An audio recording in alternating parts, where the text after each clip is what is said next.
आजकल हॉरर फिल्मों की डिमांड काफी बढ़ चुकी है क्योंकि डरावनी फिल्में दर्शकों को बहुत ज्यादा पसंद आ रही है। ऐसे तो एक से एक हॉरर फिल्में बनाई गई है, लेकिन आज के वीडियो में हम आपको टॉप 10 बॉलीवुड की सबसे डरावनी मूवीज के बारे में बताएंगे। नंबर 1, भूत। बॉलीवुड एक्टर विक्की कौशल की यह पहली हॉरर फिल्म है। इसका ट्रेलर ही बहुत डरावना था, तो सोचो मूवी कितनी बेहतरीन होगी। भूत पार्ट 1 द हॉन्टेड शिप एक पृथ्वी नाम के व्यक्ति की कहानी है जो एक शिपिंग कंपनी में ऑफिसर है। एक एक्सीडेंट में उनकी पत्नी और बेटी की मौत हो जाती है। इस घटना के बाद उसको सदमा लग चुका है। ये शिप काफी डरावनी होती है और इसके रात से पर्दा हटाने का काम पृथ्वी के कंधे पर आ जाता है। विक्की कौशल ने इस फिल्म में बहुत अच्छी एक्टिंग की है और विक्की कौशल के दोस्त की भूमिका में आकाश धार ने भी बेहतरीन परफॉर्मेंस दी है। Number 2, alone. फिर से हिलेगा झूला, फिर से चलेगी तेज हवा, फिर से दरवाजे की चरचर होगी, पेड़ गिरेंगे, मकड़ी का जाल सताएगा, टेबल लैंप बंद होगा, लाइट चली जाएगी और मोमबत्ती खोजने के लिए टॉर्च की जरूरत होगी। यह पूरा मामला लेकर तैयार है डायरेक्टर भूषण पटेल की यह फिल्म, जिन्होंने पहले रागिनी MMS 2,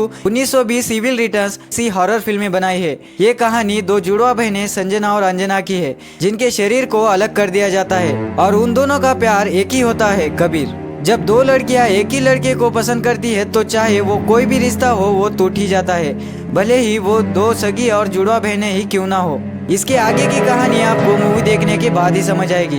नंबर 3, छोरी। फिल्म छोरी साल 2017 में रिलीज हुई मराठी फिल्म लपाछपी की हिंदी रीमेक है। ऐसे में जाहिर होता है कि कहानी वैसे की वैसे होगी, लेकिन स्क्रिप्ट राइटरों ने इसे हिंदी भाषा के लोगों के हिसाब से बनाई गई है। फिल्म लपाछपी की कहानी की बात करें तो इसमें एक गर्भवती महिला एक ऐसे परिवार के बीच फंस जाती है जिसके अतीत की कहानियाँ दिल दहला देने वाली है। दो भाइयों के संयुक्त परिवार में कुछ ऐसे ही हादसे होते हैं कि अब उन्हें किसी ऐसी महिला का इंतजार रहता है जो उनके घर में आकर 3 रात गुजार ले तो उनके घर का श्राप खत्म हो जाएगा। ऐसी ही है छोरी की कहानी। शुरुआत होती है एक एनजीओ वर्कर साक्षी के साथ जो गर्भवती होती है। उसका पति हेमंत उसे बहुत मानता है। हेमंत अपने बिजनेस के लिए एक दबंग भाई से उधार लेता है, लेकिन व्यापार में घाटा होने पर समय से पैसे वापस नहीं कर पाता। उसके बाद कहानी में कौन सा मोड़ आता है ये तो फिल्म देखने के बाद ही पता चलेगा। Number 4, 12 o'clock। इस फिल्म की शुरुआत एक गौरी नाम की लड़की रात को अचानक बिस्तर से उठकर इधर से उधर घूमने लगती है। वह अजीब ढंग से आंखें घुमाकर डरावने अंदाज में भटकती रहती है। आगे पता चलता है कि ये सीरियल किलर की रूह ने इस लड़की के शरीर पर कब्जा कर लिया है।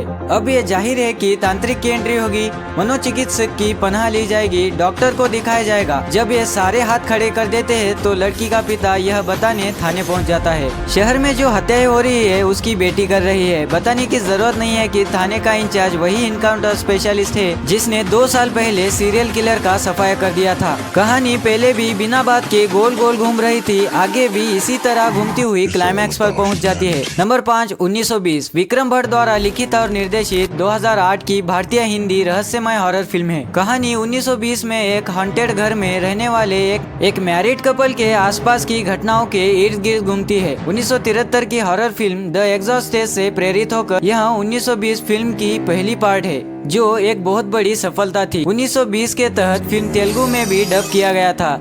एक सीक्वल 1920 द इविल रिटर्न्स बनाई गई थी। 1920 एक यंग आर्किटेक्ट अर्जुन की कहानी है जो इसे मापने और इसे एक होटल के रूप में फिर से डिजाइन करने के लिए एक पुराने आलीशान घर में जाता है और उसकी पत्नी लीजा को भी साथ ले जाता है जो वहाँ थोड़ी सी असहज महसूस करती है। उसके बाद कहानी ऐसे मोड़ पर आती है जो भयभीत होने वाली घटनाएं होती है। Number 6, Ragini MMS। इस फिल्म का प्रेजेंटेशन तकनीकी रूप से बहुत स्ट्रांग है। रागिनी MMS में बोल्ड सीन, गालियां और अपशब्दों की बौछार है। उदय और रागिनी वीकेंड मनाने शहर से दूर एक हवेली में जाते हैं। उदय के मन में खोट होता है और वह रागिनी का वीडियो बनाकर फायदा उठाना चाहता है। दोनों के वहां पहुंचते ही उनके साथ अजीबोगरीब हरकतें शुरू हो जाती है। दरअसल उस हवेली में एक भयानक चुड़ैल रहती है। उदय और रागिनी को बहुत सताती है। यह चुड़ैल कौन है, क्या चाहती है, उदय और रागिनी को क्यों सता रही है, इन सभी प्रश्नों का जवाब फिल्म देखने पर ही समझ आएगा। Number 7, U turn. फिल्म की कहानी एक गलत यू टर्न के साथ होती है जहां एक बाइकर को गुमनाम लड़की का फोन आता है। वो उसे पार्टी में आने के लिए कहती है। ये फिल्म कन्नड़ की सुपरहिट फिल्म यू टर्न की हिंदी रीमेक है जिसकी लीड एक्ट्रेस अलाया है। फिल्म 28 अप्रैल को ZEE5 पर रिलीज हो चुकी है और बाद में लड़की की जिद पर बाइकर डिवाइडर ब्लॉक हटाकर वहाँ से यू टर्न लेता है, पर ब्लॉक को दोबारा उसकी जगह लगाना भूल जाता है। इसी वजह से वहाँ बड़ा हादसा हो जाता है। यू टर्न की कहानी चंडीगढ़ की रहने वाली एक अलायकी है जो मीडिया कंपनी में पत्रकारिता के रूप में इंटर्नशिप कर रही है।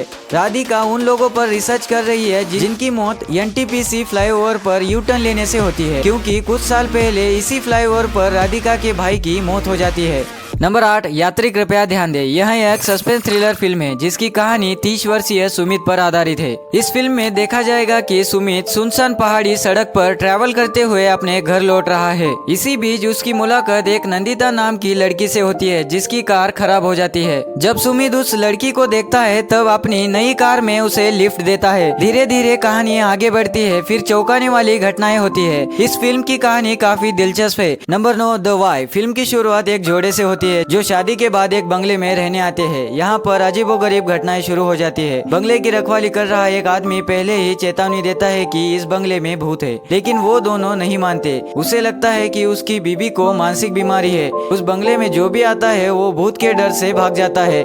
युवन नाम के व्यक्ति को ऐसा लगता है कि अगर भूत है तो उसे क्यों नहीं दिखाई देते, लेकिन दीक्षा के साथ जो भी घटनाएं बंगले में होती है उसे वह व्यक्त नहीं कर पाती क्योंकि वह बोल नहीं सकती। सवाल यह है कि ये सब युवान को कैसे बताती है। नंबर 10, अधूरा। यह एक बोर्डिंग स्कूल के दो दोस्तों की कहानी है। इसमें से एक दोस्त जिसका नाम निनाद है और वो गे होता है और उसे इसी वजह से काफी मजाक उड़ाया जाता है। पूरी क्लास में अधिराज ही एक ऐसा लड़का होता है जो उससे बातचीत करता है। स्कूल के स्टाफ भी उसका काफी मजाक उड़ाते हैं, लेकिन इस दोस्ती का अंत तब होता है जब अधिराज अपनी आगे की पढ़ाई करने फॉरेन चला जाता है। साल 2007 के बैच में पढ़ने वाले एक रीयूनियन बना रहे हैं, लेकिन पुरानी यादों को सजाने वाला यह रीयूनियन तब भयानक हो जाता है जब अधिराज मौजूदा बैच के एक 10 साल के बच्चे से मिलता है। इस 10 साल के बच्चे का नाम वेदांत मलिक होता है। कहानी में अतीत के काले रहस्य है। क्या अधिराज इस पहेली को सुलझा पाएगा या समय के काल में दफन राज किसी के जीवन को खतरे में डाल देगा? यह सब जानने के लिए आपको यह सीरीज देखनी पड़ेगी।